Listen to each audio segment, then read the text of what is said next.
Dalam pokok bahasan video ini akan dijelaskan tentang sifat dari hukum Kirchhoff. Hukum Kirchhoff itu ada dua, yaitu hukum pertama dan hukum kedua. Untuk hukum pertama itu menyatakan bahwa jumlah kuat arus yang masuk dalam suatu titik percabangan itu akan sama dengan jumlah yang keluar dari titik percabangan. Jadi ini adalah hukum yang mengatur tentang kuat arus pada percabangan. Maka kalau ada percabangan harus bisa ditentukan mana arus yang menuju ke titik percabangan dan mana yang meninggalkan titik percabangan. Yang menuju itu nanti kita anggap sebagai arus yang masuk, yang meninggalkan seperti ini itu kita anggap sebagai arus yang keluar dari percabangan. Maka hukum pertama Kirchhoff itu bisa kita tuliskan sebagai bentuk matematika. I yang masuk sama dengan I yang keluar. Dari gambar ini, maka kita bisa menentukan yang masuk yang mana saja dan yang arus yang keluar yang mana saja. Maka yang masuk adalah I2, I3, dan I5 itu arus yang masuk, sedangkan I1 dan I4 adalah arus yang keluar. Cukup sederhana. Bagaimana sekarang analisisnya dalam rangkaian?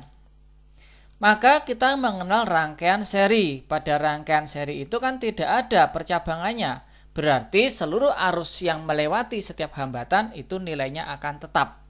Berarti yang masuk akan keluar dan yang masuk akan keluar dan seterusnya. Maka pada rangkaian seri itu kita bisa juga menentukan masing-masing tegangannya. Tinggal kita kalikan saja. I1 kali R1 itulah tegangan pada V1. I2 kali R2 itu tegangan pada V2. Dan I3 kalikan R3 ada tegangan untuk V3. Rangkaian R1, R2, R3 ini sebagai susunan seri, maka nilai R totalnya adalah kita jumlahkan. Ya, setelah kita jumlahkan, maka kita mendapatkan inilah nilai R serinya. Dan dari R seri ini, lihat, I yang masuk dan I yang keluar itu tetap nilainya sebagai nilai I seri. Maka kita bisa menghitung besar tegangan pada rangkaian totalnya adalah tinggal kita kalikan saja. I serinya dikalikan dengan R totalnya, kita dapatkan nilai V seri.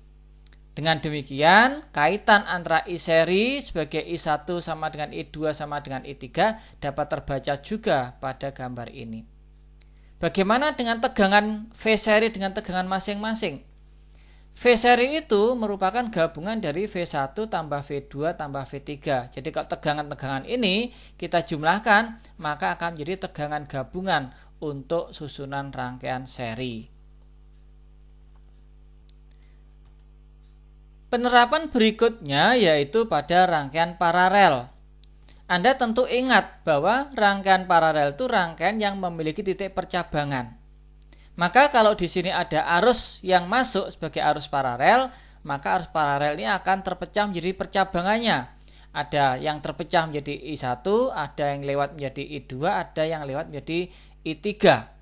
Karena I1 melewati R1, tentunya Anda bisa menghitung tegangan pada R1, yaitu tegangannya adalah I1 kali R1. Kalau akan menghitung tegangan pada R2, kalikan saja I2 dengan R2, maka kita dapatkan tegangan untuk V2.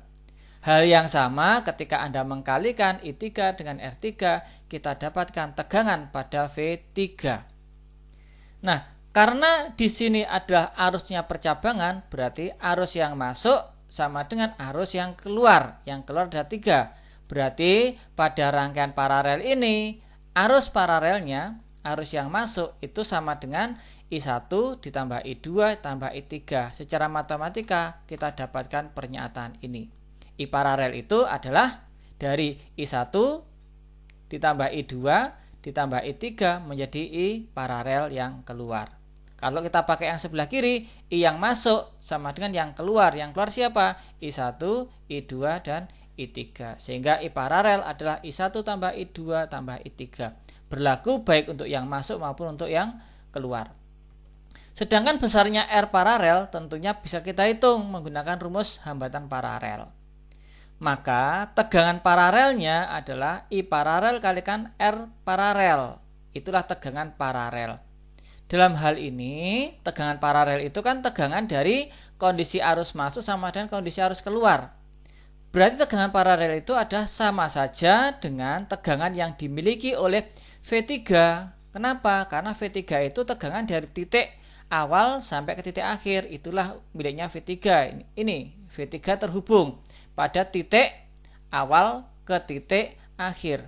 V2 pun juga sama. Sebelah kiri dia terhubung di awal, sebelah kanan dia terhubung di akhir. Berarti ini V2-nya. V1 pun demikian juga. V1 itu terhubung di titik awal, juga terhubung di titik akhir. Oleh sebab itu, nilai V1, nilai V2, dan nilai V3 itu sama dengan nilai V paralel. Karena V paralel terhubung di titik awal dan juga terhubung di titik akhir. Maka sifat dari hukum pertama Kirchhoff dalam rangkaian seri dan paralel adalah seperti yang telah dijelaskan dalam pembelajaran kali ini. Selamat belajar.